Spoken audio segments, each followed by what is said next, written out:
안녕하십니까, 소마시네마 막리뷰. 오늘은 토리와 로키타를 살펴보려고 합니다. 이 영화는 이제 다르덴 형제 감독의 영화인데요. 사실 다르덴이라 형제란 이름이 이렇게 익숙하진 않으실 것 같습니다. 일단 여러분들은 영화를 보실 때 무엇을 보고 싶으십니까? 현실을 보고 싶으십니까? 판타지를 보고 싶으십니까? 많은 관객들은 뭐 저도 마찬가지였습니다만 아마도 판타지, 그러니까 영화에서 현실에서 볼 수 없는 어떤 환상들을 만나기 위해서 그것들에 감동되면서 영화를 보지 않을까라는 생각을 합니다. 하지만 이제 영화를 많이 보다 보면 이제는 이것이 진실이 아니다라는 생각을 할 때도 있고, 뭐 그 양자를 즐기는 거죠. 환실과 현실과 판타지. 어, 우리가 이제 예술 영화라고 했을 때도 그 영역에서 크게 다르지 않습니다. 누군가는 현실을 얘기하고, 누군가는 이제 비틀어서 이야기하고, 누군가는 예술적인 방향을 향해서 나아갑니다. 그래도 일관되게 나아가고 세상이 변하는 것을 믿진 않지만 이 세상이 이렇다라고 우리가 한번 생각을 해봐야 되지 않겠니라고 생각을 했을 때 만나는 감독들이 있는데, 그 중에 한 감독들이 바로 다르덴 형제입니다. 저도 사실 뭐 다르덴 형제의 모든 영화들을 본 건 아닙니다만, 자 일단 다르덴 형제들의 영화 프로필이 이렇게 생각보다 많지는 않은데요. 일단 저는 이 지금 토리와 로키타라는 영화를 인천에서 열린 작은 영화제인 디아스포라 영화제에서 만났습니다. 월요일 날 봤고요. 마침 이제 영화 상영 기간, 이 영화가 국내에 개봉이 돼서 좀 뒤늦게 개봉이 됐죠. 칸네 영화제 수상을 했지만 개봉이 돼서 공개되는 와중에 이 영화제가 또 열렸고, 이 영화제에서 무료 상영이 되면서 저는 또 운 좋게 이 영화를 만날 수 있었습니다. 사실 예술 영화를 극장에서 봐야 돼요. 왜냐하면 이 현실에서 그 TV를 이용해서 집안에 있는 브라운관, 뭐 브라운관이라고 쓰지 않죠. TV를 이용해서 영화를 본다고 하면 집중하기가 어렵죠. 하지만 이제 극장에 가서 이 영화를 보게 되면 좀 더 응시를 할 수가 있습니다. 이 토리와 로키타는 바로 응시라고 하는 영화가 깜깜한 극장 속에서 만났을 때 진가를 발휘하는 영화라고 생각이 됩니다. 일단 다르덴 형제는 이분들인데요. 벨기에 출신의 감독이고, 마침 토리와 로키타라는 영화를 위해서 국내에 방한을 했습니다. 전주국제영화제 때 공개가 됐죠, 이 영화가. 벨기에 출신이고요. 이분들이 영화를 만든 것은 이제 극장 장편 영화는 라프로메제라는 영화를 다뤘는데, 이 공간적으로 이 다르덴 형제들의 영화들은 그 모두 벨기에 세랑이라는 도시를 배경으로 하고 있다고 합니다. 뭐 저도 어떤 도시인지 잘 모르겠는데 뭐 약간 그 도시, 그 벨기에 도시 중심가에서 약간 외곽에 해당되는 도시라고 하고요. 무려 칸네 영화제에서 두 번 황금종려상을 받은 99년도에 로제타와 2000년도에 더 차일드로 두 번 수상을 했고요.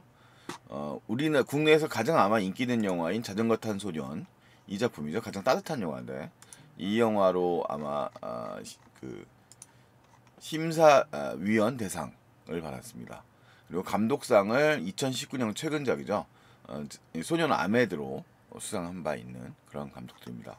그래서 사실은 이제 그 국내는 어쨌든 아트하우스라고 하는 시장의 이제 영역에 머물러 있기 때문에 좀 대중들과 많이 못 만나는데요. 사실 영화가 어려운 스타일의 영화 감독들은 아닙니다. 약간 좀 당황스러울 수도 있습니다. 일단은 이 다르덴 형제들의 영화들은 이제 아까 말씀드렸던 것처럼 현실을 다루고 있는 영화들이라고 말씀드렸던 것처럼 스타일 자체가 매우 리얼리즘적 스타일에 집중되어 있습니다. 이 토리와 로키타를 중심으로 얘기를 좀 한번 해보죠. 일단 이 영화의 제목에 해당되는 토리와 로키타는 이제 두 명의 인물이고요. 사실 그 다르덴 형제 영화들에서는 제목이 이제 일단 주인공 등장 캐릭터 한 명만 나오는 경우가 있습니다만, 이 영화에선 톨이라고 하는 소년입니다. 소년이 일단 있고요. 톨이라고 하는 소년이 있고, 여기 파란색 옷을 입고 있는 소년이죠. 그 다음에 로키타라고 하는 소녀가 있습니다. 일종의 남매처럼 일단 보여지고 있는데, 뭐 사실상 남매라고 할 수 있습니다만 영화를 보면 알 수 있지만 혈연으로 맺어진 관계는 아닙니다. 일단 이들이 살아남아서 벨기에 넘어오는 과정에서 이제 되게 친밀한 서로를 의지하는 관계라고 말할 수 있겠습니다. 토리는 일단은 이제 아프리카의 이제 그런 문화들 때문인데 주술사 문화에 의해서 영화에서 베냉이라고 하는 국가 그래서 주술사로 이제 몰려서 일단 희생될 위기 그러니까 이제 일종의 마귀가 들렸다 뭐 이런 식의 설정이죠. 그 미신에 대한 그런 걸로 인해서 그런 위기에서 도망을 나온 소녀로 나오고 로키타는 아마도 가족들의 생계를 위해서 이 아프리카를 벗어나서 벨기에에 와서 돈벌이를 하기 위해서 온 소녀 같습니다. 둘이 일단은 그 미리국 과정에서 가까워지게 된 것 같고 뭐 이탈리아의 경로를 거쳐서 벨기에에 지금 현재 와 있는 상태로 보입니다. 이렇게 되어 있는 설정입니다. 근데 이들이 이제 사실 이 영화는 영화의 이 국내 흥행을 위해서는 이게 좀 뭔가 남매가 보이는 그러니까 아까 이 다르덴 형제의 영화들 중에도 자전거를 탄 소년이라고 하는 영화가 가장 일단 흥행에도 성공을 했고 대중들에게 관객들에게도 있고 좀 이 유럽의 벨기에를 배경으로 하고 있는 영화들에서 일단 우리가 동감을 얻기는 뭐 이렇게 사실 세밀한 내용들을 또 이민의 문제라든가 이런 문제들에 대해서 깊은 이해가 있는 것은 아니기 때문에 조금 더 보편적인 소재의 영화들을 하고 있어서 이 영화의 경우에도 뭔가 좀 따뜻한 형제가 부각된 듯한 포스터 이미지들이 두드러집니다만 사실은 범죄 영화에 가까운 영화입니다. 이 둘이 이제 앞부분 지금 나와 있는 스틸 사진 속에 나와 있는 상태는 이들이 쉬고 있는 일종의 같이 있는 쉼터라고 할 수 있는 공간이고요. 그 공간 속에서 이 둘의 관계가 잘 설명이 됩니다. 이 다르덴 형제 스타일의 영화들은 이제 그 기본적으로 스테디캠이 아니라 들고 찍기 핸드헬드 방식으로 다큐멘터리적인 촬영 방식을 취하고 있고요.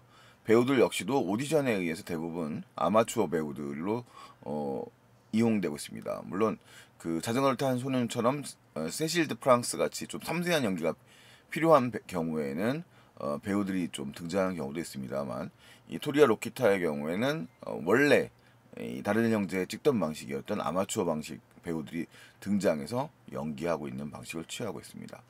그래서 이 둘의 관계에 철저히 좀 집중을 하고 있어요. 그래서 영화는 사실 이제 예고편에도 등장하는 것처럼 지금 보이고 있는 로키타라고 하는 소녀예요. 나이로 봤을 때는 한 10대 막 하이틴 정도에 되는 나이로 보고요. 사실 이 영화에서 가장 수단을 많이 받는 캐릭터라고 할 수 있겠습니다. 이 소녀의 얼굴로 시작해서 영화의 마지막에는 로키타라고 하는 소년이 이 소녀에 대해서 얘기를 하고 있는 장면으로 이제 마무리가 됩니다. 자, 일단 이 영화는 어떤 이제 스토리를 이제 가지고 있느냐라고 보면요. 토리아 로키타는 이제 지금 당연히 가난한 아프리카에서 벗어나서 벨기에에 와서 살고 있는 일종의 난민의 형태를 가지고 난민의 삶을 살고 있는 소녀인 거죠. 둘은 의지를 하고 있어서 또 둘이 가장 중요한 소통을 가지고 있습니다.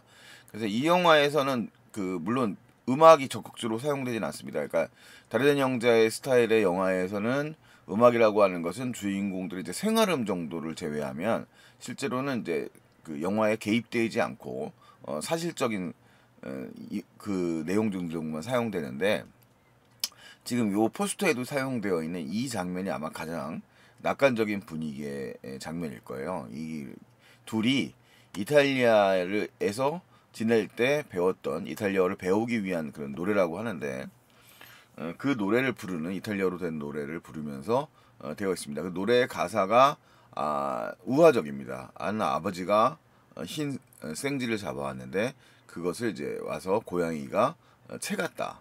뭐 이러면서 고양이가 채갔고 그다음에 그 얘기가 이제 반복되면서 뭐 빗자루가 돼갖고 이렇게 약간 약육강식을 의미하는 듯한 그런 의미의 그 뉘앙스를 풍기는 노래입니다. 근데 굉장히 해맑은 노래예요.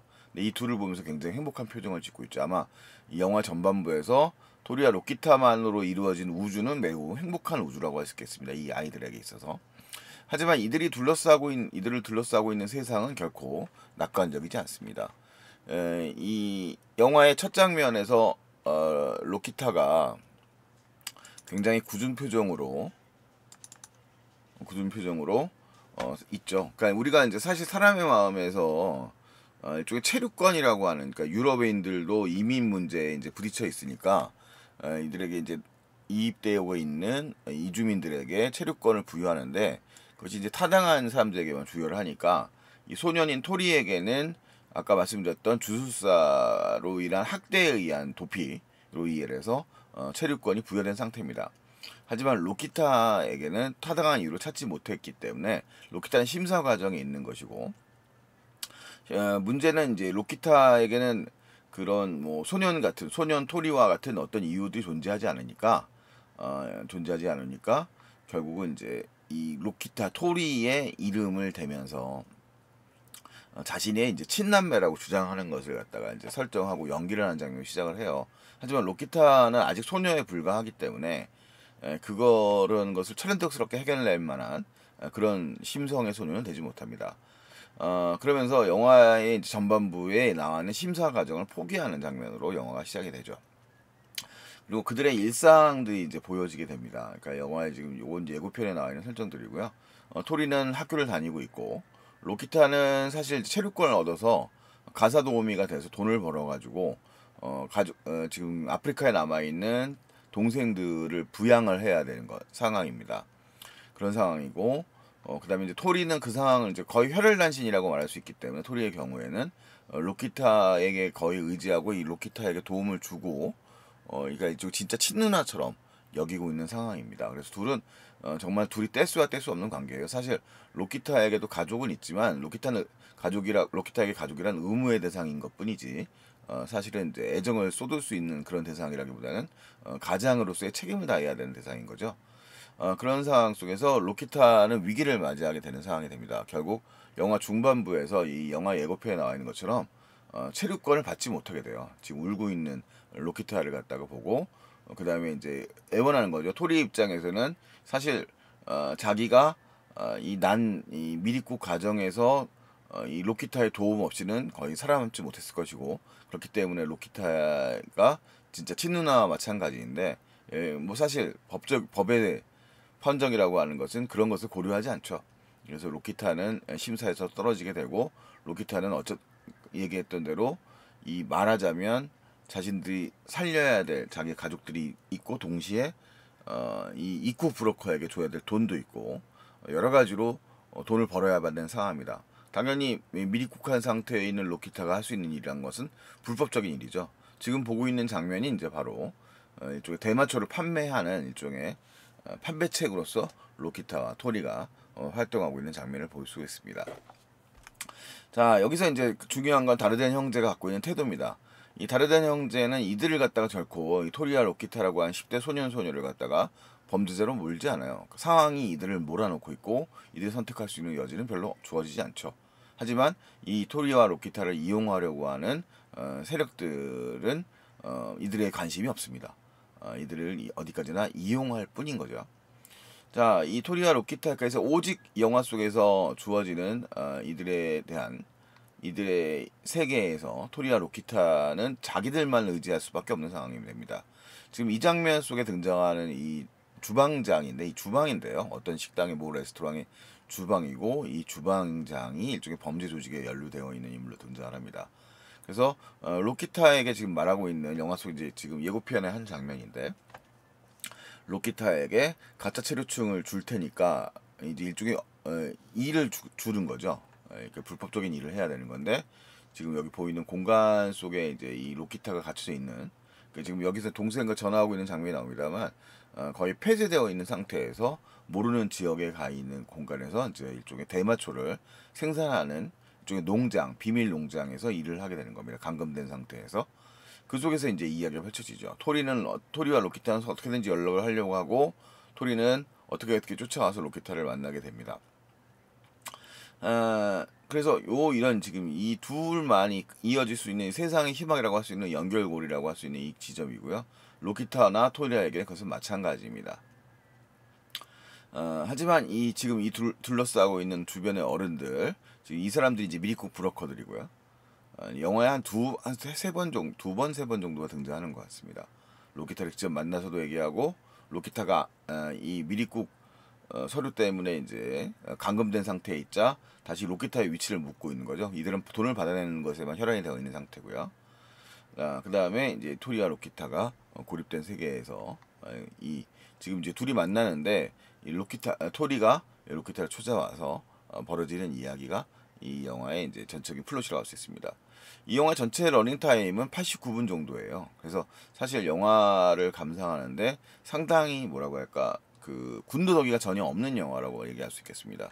영화에는 감정적 고갱이 감정적인 것을 갖다가 연출하는 여지를 전혀 없애버리고 영화가 전개가 됩니다. 이들은 마치 이제 다큐멘터리를 보듯이 토리와 로키타의 일단 은연중에 친근한 관계들을 보여주는 것으로 사실 설명을 다 끝내놓고 있습니다. 그리고 이들이 둘러싸고 있는 세계의 냉정함의 대계들을 이들을 갖다가 그렇다고 해서 무슨 캐릭터라이징 하지 않아요. 그러니까 무슨 특별한 범죄자로서의 기미, 그러니까 특별하고 잔혹한 자로서의 느낌을 주지 않지만 결국 토리와 로키타가 당도하는 세계는 굉장히 잔혹한 세계인 것이죠. 자, 그래서 그 영화의 공간 속에서 사실 이 폐쇄 공간, 거의 토리와 로키타는 이들이 은밀히 벌어지는 범죄의 현장 속에서 이 주방이라고 하는 공간, 그다음에 로키타가 감금되는 이 농장이라는 공간 속이 거의 영화적 공간의 거의 전부고요. 영화의 가장 후반부에는 이 토리와 로키타가 이게 범죄 조직에 쫓기는 상황까지 몰리게 됩니다. 그 이유는 이제 비밀의 은신처가 이제 발각되었다는 것이고 일종의 범죄 조직의 룰을 깨웠다는 이유가 되겠죠. 자, 그래서 토리와 로키타는 이들의 어떻게 보면 이제 그 특별하게 얼굴들을 상당히 많이 보여주고 있습니다만 그들의 감정 자체에 있는 부분들을 최소화시키면서 영화를 냉정하고 어떻게 보면 이성적으로 판단하게 하는 영화입니다. 물론 감정적 동요가 없다고 하면 인간의 문제를 다루고 있다는 거죠. 중요한 건 이 영화가 이들을 철저하게 인간으로 그리고 있다는 거예요. 하나의 캐릭터로 그리는 것이라기보다는 이들이 가지고 있는 그런 아이다움의 면모들. 하지만 그 아이다움 면모 속에서 로키타는 이 성적 학대까지 당하거든요. 두 번의 성적 학대 장면이 나오지만 다르덴 형제는 그 장면을 직접적으로 보여주지 않습니다. 다만 그 행동의 여지에서 뉘앙스에서 분명히 성적 학대가 이루어졌다는 것을 보여주죠. 로키타는 그것을 갖다가 부끄러워 괴로워하고 고통스러워하지만 누나라고 하는 자리에서 토리를 오히려 보호하려고 합니다. 토리는 로키타를 어떻게든지 돕기 위해서 부정적인 행동까지도 뭐 훔친다거나 이런 일들을 갖다가 하려고 하지만 로키타는 자신이 동생처럼 여기는 토리가 범죄 행위에 갖다가 가담하는 것을 그리 달갑게 여기지 않죠. 이런 장면들, 달리고 있는 장면들, 이런 장면들이 바로 토리와 로키타의 그런 격렬한 그런 친밀도를 보여주는 장면입니다. 토리가 이제 로키타를 만나기 위해서 자신이 그린 그림을 보여주기 위해서 이제 보여주는데 그 그림의 일부를 갖다가 떼서 가는 것이 아니라 그 벽에 붙어져 있었던 것을 갖다가 모두 전체를 뜯어가지고 로키타에게 가져다 가려고 해요. 그것이 이제 비밀을 이용해서 일종의 로키타를 만나기 위한 수단이 되긴 하는 겁니다만 그만큼 토리와 로키타는 절실한 관계인 거죠. 자, 그러면서 영화의 마지막에서 언급되는 것은 결국 이런 그 아이들이죠. 어떻게 보면은 어른들도 아니고 자신에게 주어진 선택권이 거의 없는 아이들에게 과연 체류권의 문제의 타당성, 그 법의 눈높이로만 보는 것이 과연 타당한가라는 질문을 던지는데 그 질문 자체를 뭐 노골적이라기보다는 그 이 토리의 목소리를 통해서 그 사실 그리고 이 잔혹한 세계의 그냥 나열이라고 할 수 있는 부분들을 보여주면서 영화의 전체적인 감정들을 끌어올린다고 할 수 있겠습니다. 아주 세련되고 군더더기 없는 연출이라고 할 수 있겠습니다. 매우 사실적이지만 그렇다고 해서 많은 이야기들 이상의 것들, 그러니까 필요 없는 이야기들, 감정적인 그런 연출들을 자제하면서 영화를 끌고 가죠. 그러니까 이 영화에 등장하는 악인들도 그 악의 모습 그냥 표면들을 보여주고 그들의 그 잔혹함의 모습들을 갖다가 연극적으로 묘사하는데 별로 관심이 없는 영화입니다. 토리와 로키타는.